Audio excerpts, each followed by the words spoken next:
je suis aujourd'hui devant Massy pour protester avec mes camarades contre les annonces de location-gérance en masse que nous fait Carrefour aujourd'hui. Il y avait effectivement tout à l'heure une réunion exceptionnelle. Oui, tout à fait. Comment vivez-vous cette situation? Est-ce que c'est réellement une précarisation justement cette location de locaux? Oui, tout à fait. Je peux en parler en connaissance de cause parce que mon ancien magasin est passé en location-gérance il y a un peu plus d'1 an. Et au jour d'aujourd'hui, il y a presque la moitié du personnel qui est soit parti, soit en arrêt pour dépression, tellement ça se passe mal dans le magasin, tellement la pression est énorme. Il y a le côté matériel également qui compte bien sûr, parce qu'avec les salaires qu'on a aujourd'hui chez Carrefour, il faut savoir qu'en location-gérance, les personnes perdent encore en pouvoir d'achat, puisque les primes sont supprimées à l'issue de la période de conservation de 12 mois. Donc ils arrivent avec juste la prime de fin d'année et c'est tout. Tout le reste, prime d'intéressement, accord de participation, tout ça, ça tombe. Donc précarisation annoncée. Concrètement, ça veut dire quoi sur un salaire de base Carrefour? Combien le salarié peut perdre? Alors il peut perdre à peu près, je crois qu'on l'avait estimé, jusqu'à 12% à l'année sur un salaire d'un EC2 qui touche à peu près 1 150 € par mois, puisque ce sont nos salaires aujourd'hui. Donc un temps complet EC2 niveau 2 touche 1100, 1150 €, voire 1200 au mois. Donc 12% sur l'année, c'est énorme quoi. Comment vivent justement ces travailleurs? Comment c'est possible de gérer les prêts, l'immobilier, le loyer, les enfants? Beaucoup sont dans des situations très difficiles. Il faut savoir que pour la moitié de nos salariés, arrivés au 12-13 du mois, ils sont déjà à découvert. C'est pas une honte, c'est pas un secret pour personne. Beaucoup sont dans la précarisation complète.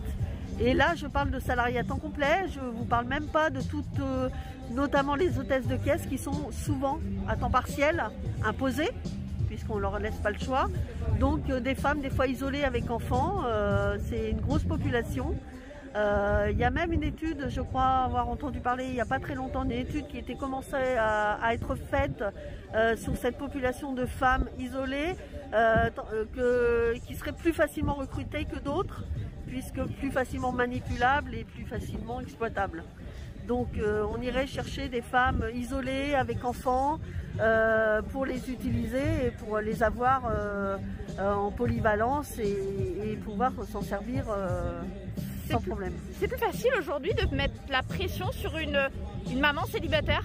Bien sûr, quand c'est le seul revenu au foyer, quand il n'y a pas de mari, voilà, pour compléter le revenu, c'est sûr que c'est plus facile d'utiliser une femme toute seule avec ses enfants à la maison. Ouais. On a envie de se dire comment c'est possible aujourd'hui au XXIe siècle qu'il faille 2 salaires pour pouvoir justement compléter un foyer. Comment ça se fait depuis l'an dernier où vous avez été finalement traités comme des héros, où on vous a encensés, notamment au niveau du pouvoir?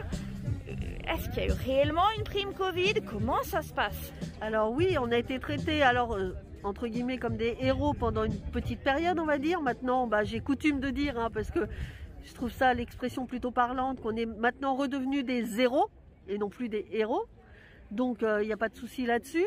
On a eu une prime Covid effectivement au niveau de Carrefour l'année dernière de 1 000 € net. Mais ça s'est arrêté là. La direction nous a bien fait savoir que cette année il n'était pas question de prime quelle qu'elle soit Covid.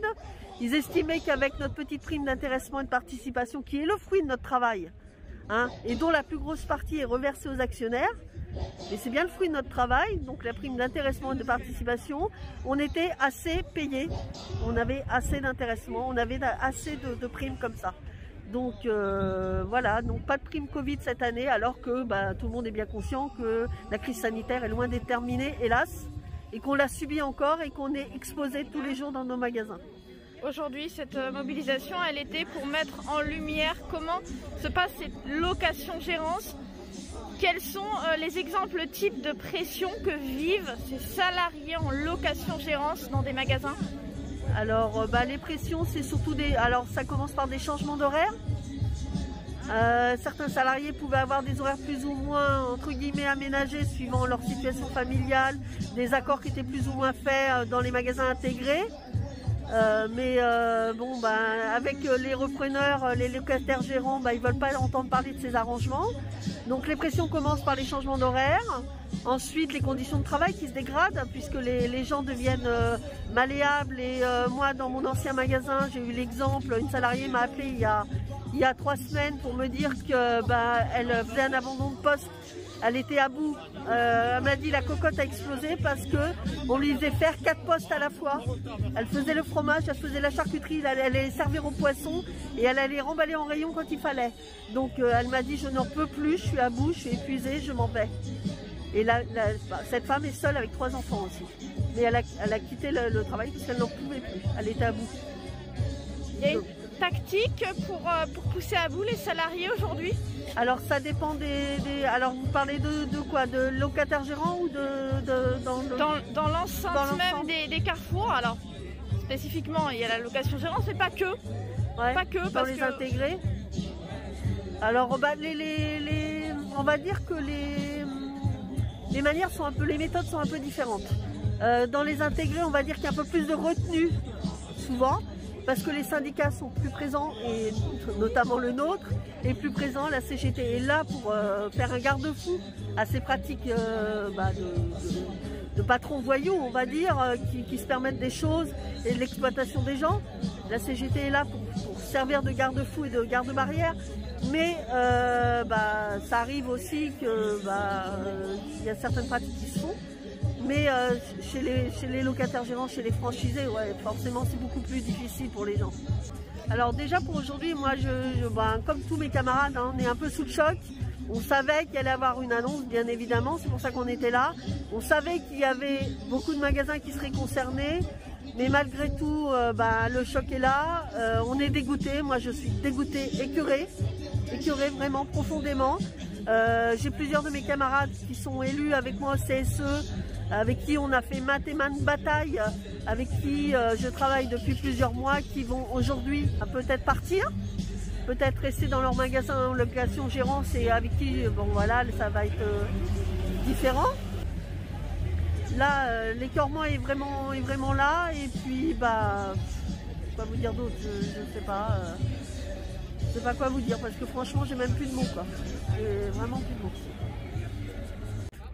Et aujourd'hui on est devant le siège Carrefour parce qu'il y avait des annonces concernant des passages de magasins en location gérance.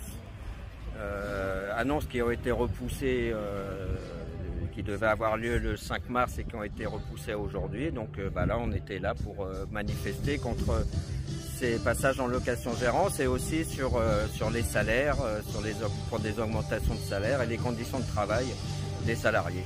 Voilà. Aujourd'hui, on a énormément de motifs d'être en colère.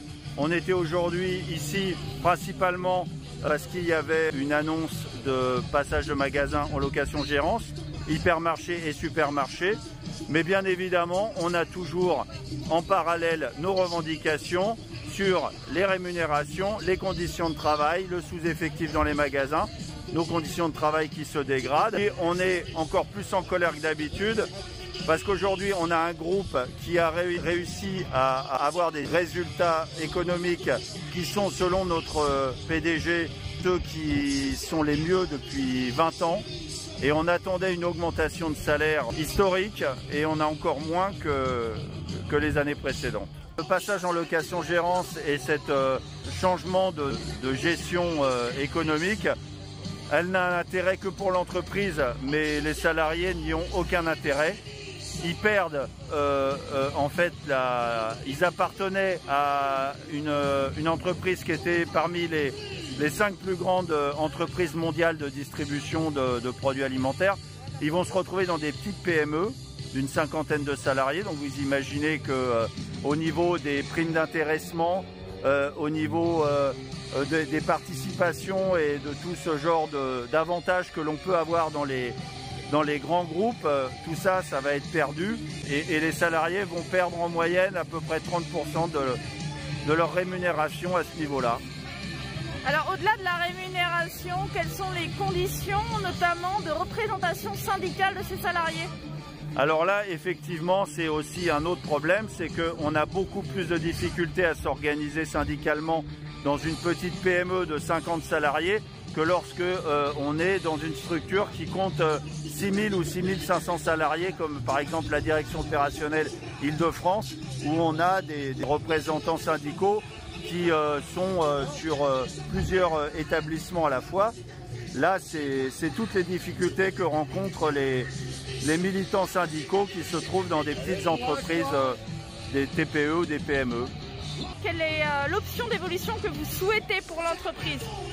Nous, ce qu'on souhaiterait, c'est que l'entreprise ne passe pas les magasins location-gérance, parce que, comme je le disais tout à l'heure, il n'y a aucun avantage pour les salariés à passer sur ce modèle de gestion économique.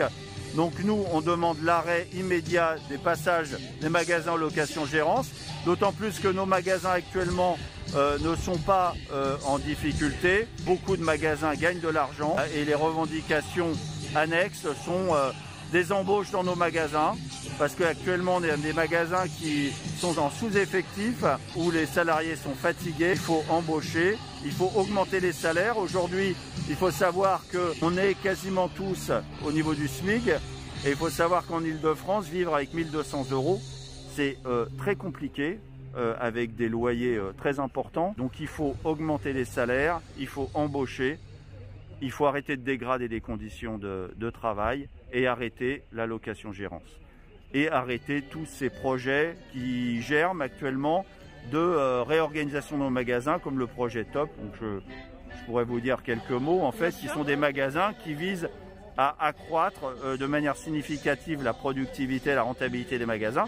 Mais tout cela se fait au détriment des conditions de travail des salariés, puisqu'on a dans ce modèle d'organisation des salariés qui vont se retrouver un petit peu à faire du travail à la chaîne, puisqu'on va diviser le magasin schématiquement en 3 équipes. Une équipe qui met en rayon, une équipe qui reçoit et dispatche la marchandise et une équipe qui a plus un rôle de gestion économique. Et les salariés qui vont se retrouver à mettre en rayon, ils vont mettre en rayon de la première heure jusqu'à la dernière heure sans faire de tâches annexes. Et donc ça va créer, et on l'a dénoncé devant les tribunaux, des problèmes au niveau des TMS et de tous ces impacts que ça va avoir sur la santé des salariés. Ce n'est pas la CGT à l'origine qui a pointé du doigt les problèmes et les impacts qu'il y aura sur la santé des salariés. C'est un document émanant, une étude émanant de la direction qui a mis en lumière le fait qu'il y aurait un impact et qu'il fallait l'évaluer. Et c'est ce que le juge a retenu. Et le juge a demandé à suspendre le projet le temps de faire une vraie étude, une vraie expertise sur l'impact qu'aura ce projet sur la santé des salariés. Mais ça n'a malheureusement pas stoppé totalement le projet, qui est à nouveau, après cet épisode judiciaire, qui est à nouveau remis dans les magasins.